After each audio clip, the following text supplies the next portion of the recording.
Hey Taurus, how are you doing?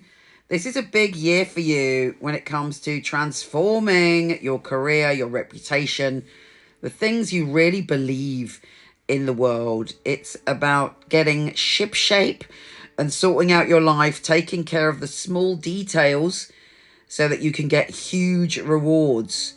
There's a psychic revelation, and you have the opportunity in a very positive way to transform your happiness and your love life. So let's get stuck in. Of course, the big news is that Pluto has entered Aquarius after years and years and years in Capricorn. Does come back to Capricorn in September, but we'll deal with that later on. So what does it mean for you that Pluto, the game changer, the life, death, rebirth, and transformational planet, has gone into Aquarius? Well, for you, there's likely to be a massive shift when it comes to your career or your reputation. If you're not working, you're retired. It's about what you believe in, where you're putting your energy into the world. And it's a game changer. Now, don't panic, because it's a very, very long transit. And we're not really going to start to feel it potentially for a few years. It's a slow burn. But it would be wise to start thinking about your career and your reputation and what you're passionate about. And what do you really want to change in those areas? Because you will be helped to change. Pluto doesn't like resistance, so you can't bury your head in the sand. It is about going forward. And it's going to be a very interesting journey for you. Now, there are some powerful eclipses this year. On the 25th of March, we have the full moon in Libra. And for you, there's a revelation and an opportunity to take care of the finer details. I don't know if you've ever read the book Atomic Habits. I talk about that sometimes. Fabulous book. And the revelation of it is that you could change one tiny thing every day. And by the end of the year, massive shifts. There is such power in changing small things. Also, it's saying to you, how you doing when it comes to your health and well-being? Are you looking after yourself? Is there any way that you can get in balance? And it's also like, what are you committed to? What are you working towards? And what does it mean to you? And how can you make that healthier for you? The next eclipse is on the 8th of April, 2024, obviously, that with a new supermoon total solar eclipse. Now, a solar eclipse can affect our identity in the moment. We're like, oh, who am I? Where am I? You know, the sun is who we are. And for you, it may be that you have some confusion around your intuition, or this, you have a very strong gut feeling about something, but you're like, wow, is this real? Is it not real? Trust your gut instincts. You are going to the next phase when it comes to your intuition, and you're building up really psychic superpowers.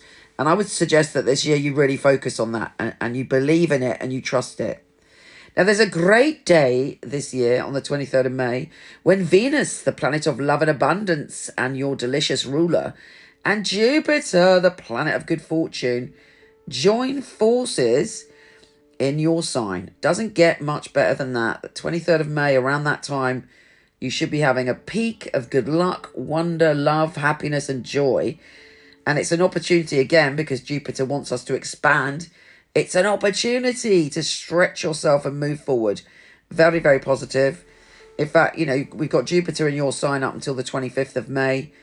Remember, this is a time to stretch, to grow, to push forward. And if you do that, there will be huge rewards.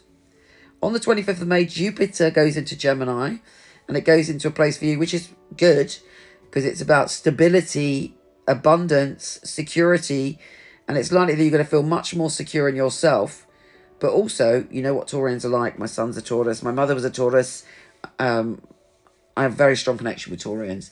But sometimes Taurus can get stuck in a pattern for security. They like the same routines. They like mixing with the same people. They like all that. Jupiter here is going to say to you, come on, let's try something new. And let's get some more abundance and a different kind of security. And it will be a joyful experience. It won't be like, rah. It's not like Uranus in Taurus, which is all like, shock, change.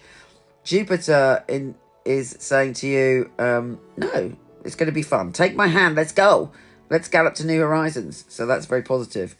On the 18th of September, there is a partial lunar eclipse in the full supermoon in Pisces. And it's a time for you to reevaluate your relationship with other people, with groups of people, with the people you hang out with your relationship to social media, to the internet. And if there's something you want to put out there, you might go through a big change within yourself. You might change what you're putting out there. The new moon in Libra on the 2nd of October is the annual solar eclipse. Again, this year there's a very big focus on you looking at your habits, your health and well-being, what you are committed to, and you get an opportunity for a new start with that new moon. But if you have been kind of ignoring making those changes, you might find that challenging. On the 14th of October, we have Venus opposing Uranus. As we know, Uranus is in your sign, shaking things up. And there is an opportunity for a big shake-up when it comes to your relationships. How are you feeling about your relationships? With Venus conjunct Pluto on the 7th of December, it would seem that your relationships are going through a radical rebranding and change. Maybe you'll even decide that you want a different kind of relationship, or you want to be different in relationships, and you're prepared to make those changes. Very powerful stuff. So those are the things to focus on. It's going to be a very interesting year for you, but one that is, with that Venus and Jupiter conjunction, has pockets of wonder and magic. But basically this year we all got to do the work. Take care, gorgeous, and I'll speak to you soon. So here is the deck. I love the box. Got some of the tarot heroes on the front that are in my deck, which I'll tell you about later. It is flip top. How fabulous is that? I love that. And then you have the little booklet here. Little nuggets of information about each card. Here they are. Notice the gold. The Fool. The Magician.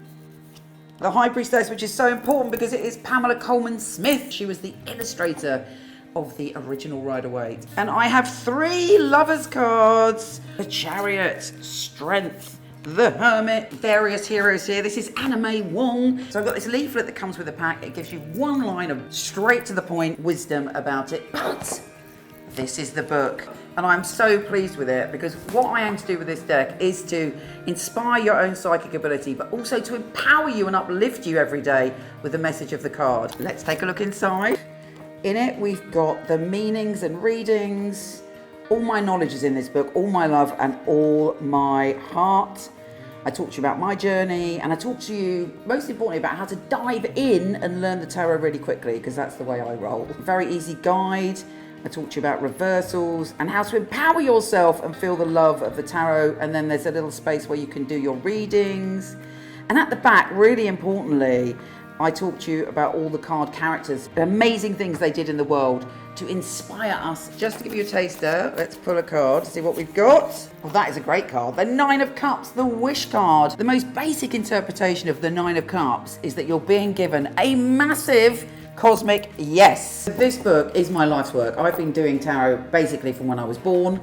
It's been a lifelong passion, and you're always learning when it comes to tarot, and I've tried to put everything I know and all the magic and how you can learn quickly. You can get them from Amazon, Barnes & Noble, and potentially order them from your local bookshop and support your local bookshop. These carry my heart and my soul, and I thank you for being on this journey. You inspired me to do it because I wanted to have an inclusive deck. So I thank you for being my inspiration.